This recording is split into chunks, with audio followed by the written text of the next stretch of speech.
Welcome again, everybody, for the second half. We have we have Sherry, who's going to demonstrate some slab building. And take it away, Sherry. Okay. Just a brief introduction. When I volunteered to do a demonstration, I kind of thought about what I should try to demonstrate, because I don't know about you guys, but for me, I'm all over the map. I do, and I don't know what I'm doing half the time. So I thought about the clay journey that we each have, and I started off at Windy Meadows Pottery back in the 80s. I worked there for a couple years. Where? Windy Meadows, it's up in Pleasant Valley, Maryland, up near Harper's Ferry. Was, not now. 80s is a long time ago. So. I was there. The owner, Jan Richardson, made candle houses. She had a series and then did numbers in the series, and I worked there for a couple of years, and that's when I really my first experience with clay, and like many of you, I loved it and have continued off and on over the years with kids and 5 million other things. So I decided I would just go back to what I really know how to do, which is building clay houses. So the way we're going to do this today is I have a slab of clay that I rolled out. And this is, you can use different types of clay. I have Fire to Cone 6, and I usually use some type of speckled clay because I like the look of it for the houses. And if I'm making a house, I have an idea of how many of these slabs I'm going to need. I'll roll them all out ahead of time. I have boards that I put plastic on, then I put newspaper on top of that, and then I'll just roll multiple slabs by hand and then stack them up, let them sit for a couple days, maybe, or if I'm in a hurry, set them all over the place and let them dry out a little. They don't have to be leather hard, but you don't want them too soft because you're going to be standing up the pieces of the house. What so, thickness? About what thickness? Okay. Did you have a question, or are you just talking? No, I'm asking you. Oh, what thickness? How thick is the Oh, slab? so for the thickness,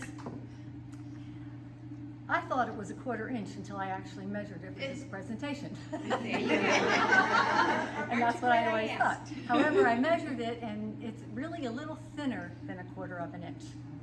And a lot of times when I'm doing multiple slabs, I don't know if you can really see how thick this is a little bit too thick.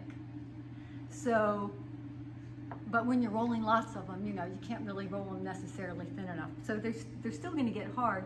So a lot of times what I'll do is I'll roll them like this and stack them. And then when I'm ready to cut my pattern pieces, I'll roll it again. And actually this is a little thick, so I'm gonna roll this again. And I didn't think that we really needed to do a demonstration of rolling clay, because I'm pretty sure everybody's got an idea of how to do this. If it's a little too thick, it doesn't really hurt anything, but there's no reason for it to be too thick. So I'll sort of test it. Still a little too thick. So what I'm going to do is, I have all my handy tools here. This is the cutter that I use. You can use X-Acto knife, you can use whatever. This is what I use because I like it. So I know about how much I'm going to need for my 2 pieces. So I'm going to go ahead and just cut this off, set this aside, and roll this one more time.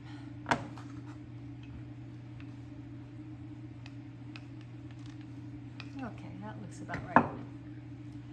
And then I'll take my tool and smooth it. This makes it smooth, but it also compresses it, which can never hurt. And I'll do both sides.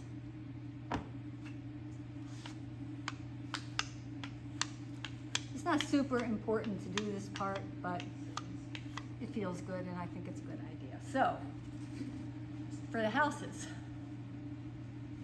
this is I make the pattern pieces. Oh no, I bought the wrong one. It's okay, actually, because I don't need it, because I already have, I do need it. All right, let me think a second. this is for a box. All right, I know how to deal with this problem, okay? Over here, that's because I got carried away yesterday and I started doing all this other stuff and I thought, oh, let me make a box and I'll make a pattern for that. So what I'm gonna do is pretend that this is a piece of paper. This would be your pattern piece. And I'm gonna take the front of the house, and then I'm also going to do a piece for the roof of the house. Once I find it down here. There we go. Okay, so pretend that these are pieces of paper. And when I make a pattern for a house, what I do is first I figure out what the house looks like that I'm gonna do, and then I will cut it out of paper, tape it together with tape to see how it's going to be constructed. This is a simple one. If I'm doing a house for somebody, like based on an actual house, then I'll take a lot of pictures of the house from every angle because you think you know what it looks like until you start to build it. So I'll take all the pictures, then I'll draw it, which I don't draw very well, but it reinforces what the house looks like. Same thing, cut all the pieces out, adjust them, and then cut them. So, if this were a piece of paper, I would be placing it on the clay, cutting it out, and just follow the lines. And what you can't see, since I don't have the paper here, is on the paper, I will have marks for the windows and the doors. And for that, I just use a pin tool, and I'm going to estimate here.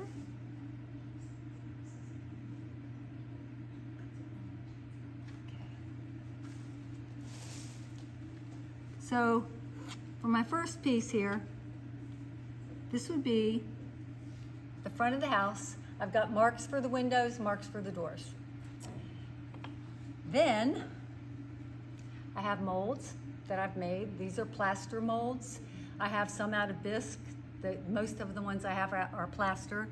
And since plaster does not do well with clay, I don't know if that's a common knowledge or not, but you don't want to get plaster in your clay because it's a bad thing for the clay when you go to fire it. So a lot of times what I'll do is I'll take a little piece of clay and just sort of dab over it to see if there's any little excess pieces of plaster. In this case, there's not because I've been using it. And then I'll just pitch this piece of clay and not use it in case there's some plaster on it. So I'll take this piece, this is the front of the house, and when you put it on the mold, what you want to do, what you want to think about is not to distort it, because it's easy to keep pushing and then your piece is not quite square. So I start on each of the corners and press down, and then sort of press in where the doors are and the window, if you have multiple or however many you have. I don't press down on that because I'm going to be cutting it out. So here I have a piece like this with my brick. And one other thing I thought about while I was doing this is that a lot of times you will do your impression on your clay first and then cut out all your pieces. But the reason I don't do that when I'm building the house is because it's too big and I need to turn the clay around to get the most efficient use out of it because I'm cutting multiple pieces. So they make those rubber mats that have the brick or stone, that have the brick or stone. For that, would you roll it first and then cut the shape? I would still cut the shape first, only because I have this, usually I've got like a big piece of clay and I want to fit my pieces onto it. So I'll have, both sides of the house and so forth. So if I do the whole thing, then I have to be careful that the bricks are all going this way and not crooked or whatever. So for this piece, but talking about the molds, just let me say, I have like